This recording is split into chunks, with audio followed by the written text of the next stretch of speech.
हिंदी में यूपीएससी की तैयारी से संबंधित प्रोग्राम्स को देखने के लिए सब्सक्राइब करें study IQIAS Hindi. Hello everyone, स्वागत है आप लोगों का। उम्मीद है कि आप लोग बहुत अच्छे होंगे। हालांकि दुनिया में अभी जो भी कुछ चल रहा है वो अच्छा तो नहीं है। हम देखते हैं कि हर तरफ हर जगह कहीं ना कहीं कुछ ऐसा हो रहा है जो कि शायद सही नहीं है। हम लोग कह सकते हैं कि वर्तमान जो दुनिया है ट्रांजिशन के फेज़ में है। सब कुछ ना कुछ बदल रहा है। भारत के पड़ोसियों को देखें तो पड़ोसी राज्यों में कुछ ना कुछ चल रहा है। पाकिस्तान में आपको पता है कि आर्मी का शासन चलता है पूरे टाइम, कभी भी तख्ता पलट हो जाता है। नेपाल परेशानियों से जूझ रहा है। म्यांमार की अपनी समस्या है, श्रीलंका की अपनी प्रॉब्लम है, थाईलैंड, मलेशिया, हर कहीं कुछ ना कुछ प्रॉब्लम आपको देखने को मिल रही है। लेकिन मिडिल ईस्ट एक ऐसा क्षेत्र है जो पिछले कई सालों से, कई दशकों से आप लोग कह सकते हैं हमेशा एक चिंता का सबब बना हुआ है। हाल ही में क्या हुआ है, इजराइल ने कतर पर हमला कर दिया है। कतर की कैपिटल दोहा पे हमला किया है। हालांकि इजराइल का कहना है कि उन्होंने कतर पे हमला नहीं किया है।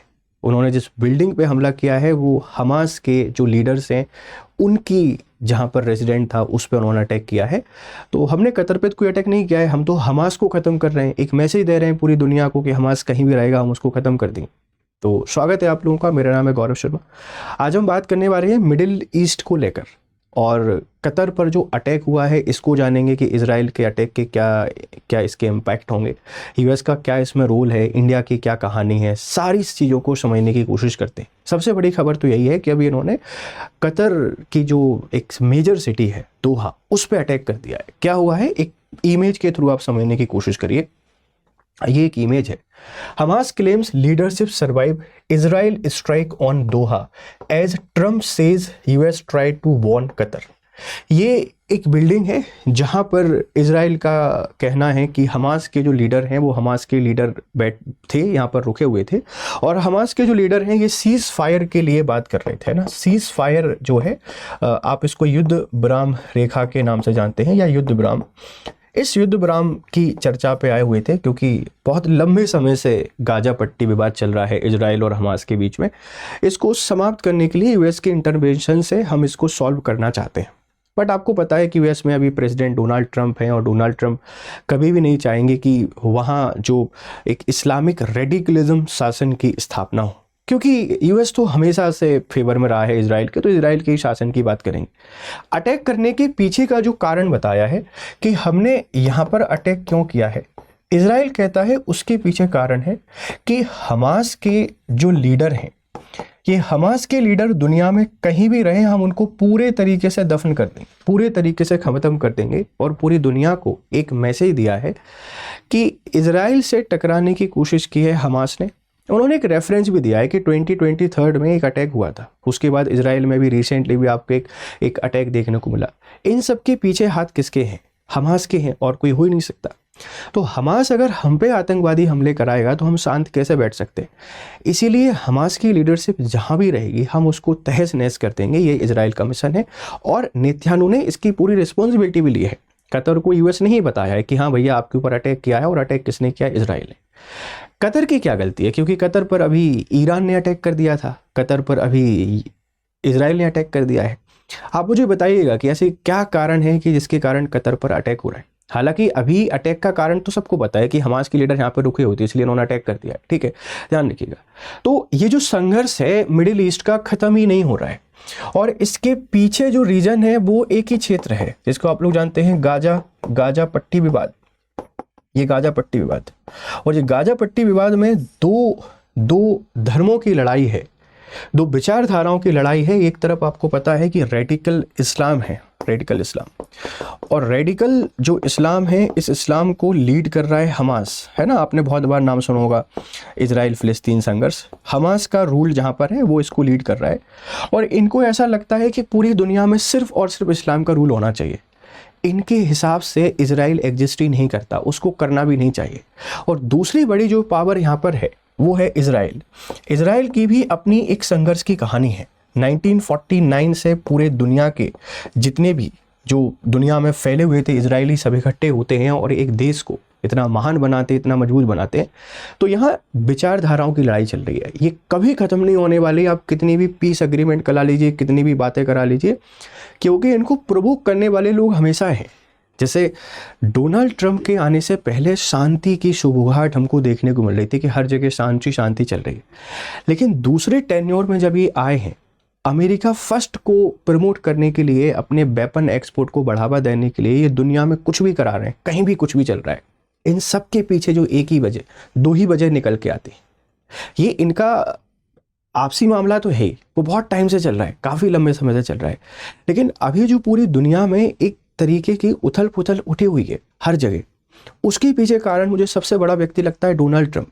अपने हथियार बेचने, इसके लिए पूरी दुनिया की शांति को ख़त्म करना है, ख़त्म कर दो, कोई दिक्कत नहीं है। सरकारों को तहस नहस करना है, ख़त्म कर दो, कोई दिक्कत नहीं है। हम बने रहें, पूरी दुनिया तबाह हो तो हो जाए, हम उससे क्या ही फ़र्क पड़ता है। तो यहाँ भी जो पूरा का पूरा हाथ है वो डोनाल्ड ट्रंप साहब का ही मुझे नज़र आता है कि वही लगे रहते हैं सुलगाने के लिए, इस पर हमला कर दो। इजराइल और अमेरिका के रिश्ते आप सबको पता है कि कितने बेहतरीन रिश्ते हैं, और एक दूसरे पर उनकी डिपेंडेंसी भी काफ़ी ज़्यादा है, एक दूसरे को सपोर्ट भी बहुत करते हैं। और इजराइल को सपोर्ट करने के पीछे वजह भी है, क्योंकि उस पूरे रीजन में दूसरे जो देशेस हैं उनको रशिया का सपोर्ट है। और ये पूरी कहानी कोल्ड वार से शुरुआत होती है। एक तरफ रशिया है, एक तरफ अमेरिका है। अब यहाँ पर इजराइल और हमास के बीच में लड़ाई चल रही है। Indirectly Hamas supported by Russia, आप सबको पता है, और इजराइल सपोर्टेड बाय यूएसए। तो दोनों अपने आर्म्स को बेचने के लिए, अपने बाजार को बनाए रखने के लिए सुलगाते रहते हैं, ये आपस में लड़ते रहते हैं, अपने रिसोर्सेज को ख़त्म करते रहते हैं और इनके मार्केट चलते रहते हैं। इसलिए रेडिकलिज्म बहुत ख़राब है। हालांकि गलती एक पक्ष की नहीं होती, दोनों की रहती है। हमास भी बिल्कुल को ऐसा लगता है कि सिर्फ रेडिकल इस्लामी सबसे बड़ी चीज़ है, उसके अलावा कुछ कोई हो ही नहीं सकता है। तो रिसेंटली अटैक कर दिया है, कतर पर किया है, और कतर के जो एक शहर है दोहा, यहाँ पर हमास के लीडर बैठे हुए थे, इसलिए उन्होंने अटैक किया है।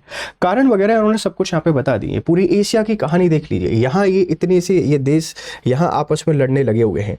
इधर कहीं आपको ये इजराइल देखने को मिलेगा इस वाले रीजन में, इधर आप लोग आएंगे तो यहाँ पर ये कतर है, कतर, और यहाँ एक गाजा स्ट्रिप है, इस पर लड़ाई चल रही है, और यहाँ से इन्होंने अटैक कर दिया।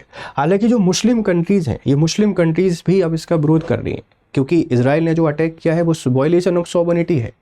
कतर का कहना भी यही है कि आपने हमारी संप्रभुता का वॉयलेशन किया है, हम ओपन हैं, हम कुछ भी कर सकते हैं। सऊदी अरब का भी इसके ऊपर कमेंट आया है कि ये जो हुआ है बिल्कुल सही नहीं हुआ है, क्योंकि अगर युद्ध विराम की बात चल रही थी, सीज़ फायर की बात चल रही थी, तो गाजा स्ट्रिप में अगर पीस एस्टेब्लिश हो रहा था तो पूरे मिडिल ईस्ट के लिए बहुत बहुत बड़ी चीज़ थी। यहाँ पे बहुत सारे रिसोर्सेज बर्बाद हो रहे हैं, और इसके कारण पूरी ग्लोबल इकोनॉमी इम्पैक्ट हो सकती है। समझिए, डेवलपिंग जो नेशन है, इंडिया, चाइना, ये कभी नहीं चाहते हैं कोई वॉर हो, क्योंकि कहीं भी रिसेशन आए उसका इम्पैक्ट हमारे ऊपर ज़रूर पड़ेगा। और ये मिडिल ईस्ट तो इतना इंपॉर्टेंट रीजन है कि पूरा जो ऑयल है ये सब कुछ यहीं से लोगों के पास आ रहा है। यहाँ हम किसी भी तरीके की टेंशन नहीं चाहते। यूएस और रशिया यहाँ कभी भी पीस इस्टेब्लिश नहीं होने देंगे, इस बात को ध्यान रखिएगा, क्योंकि इनके अपने इंटरेस्ट हैं, और ये अपने इंटरेस्ट को सर्व करने के लिए दूसरों को तबाह करने के लिए बिल्कुल बैठे हुए हैं। तबाह कर सकते हैं, कोई दिक्कत नहीं है। इस मैप को आप देख के इनकी लोकेशन देख लीजिएगा। कतर हाँ है, बिल्कुल यूएई के पास में बैठा हुआ है।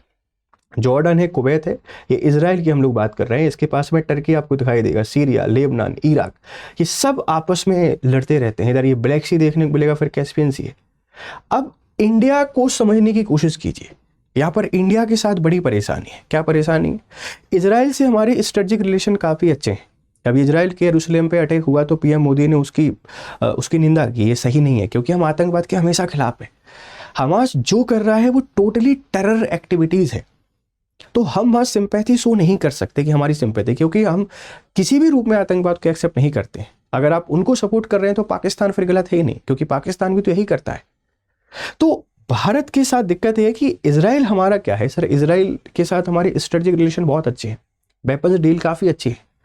और अगर मैं आपसे कतर की बात करूं तो कतर में एक बहुत बड़ा इंडियन डायस्पोरा रहता है, बहुत बड़ा भारतीय समुदाय यहाँ पर रहता है।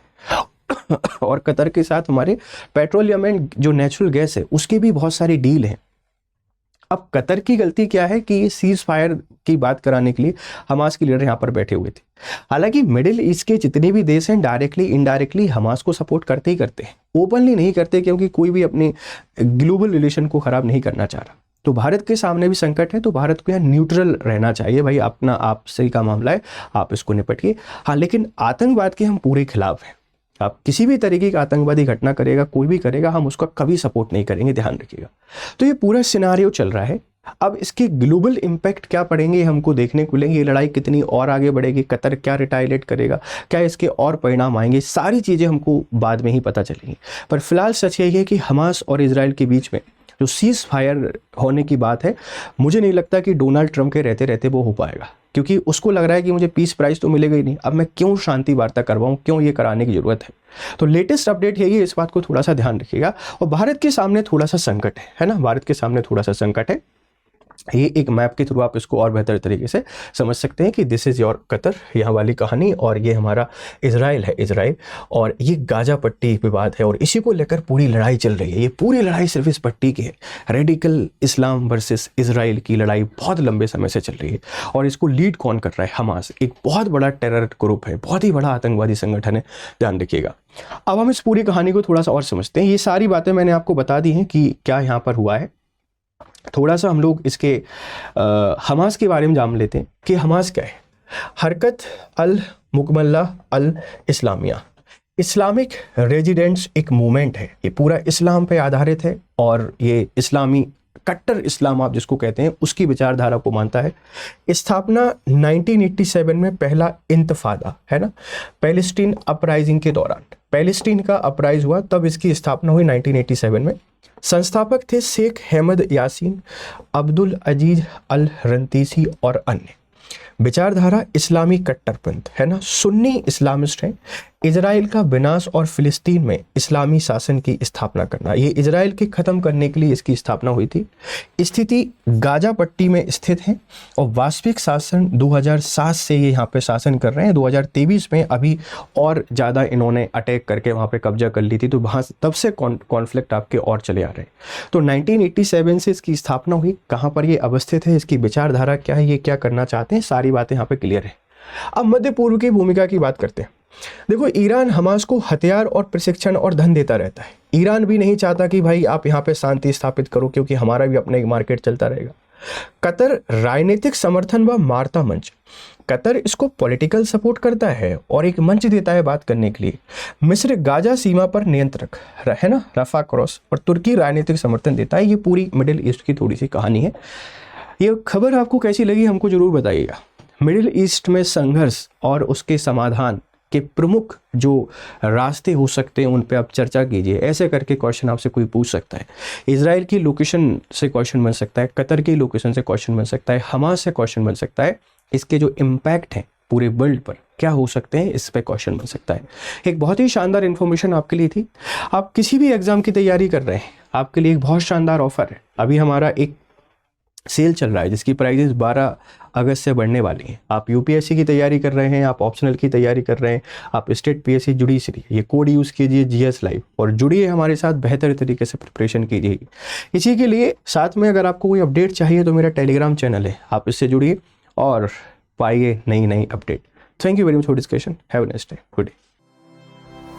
स्टडी IQ IAS, आपका सिलेक्शन हमारा मिशन।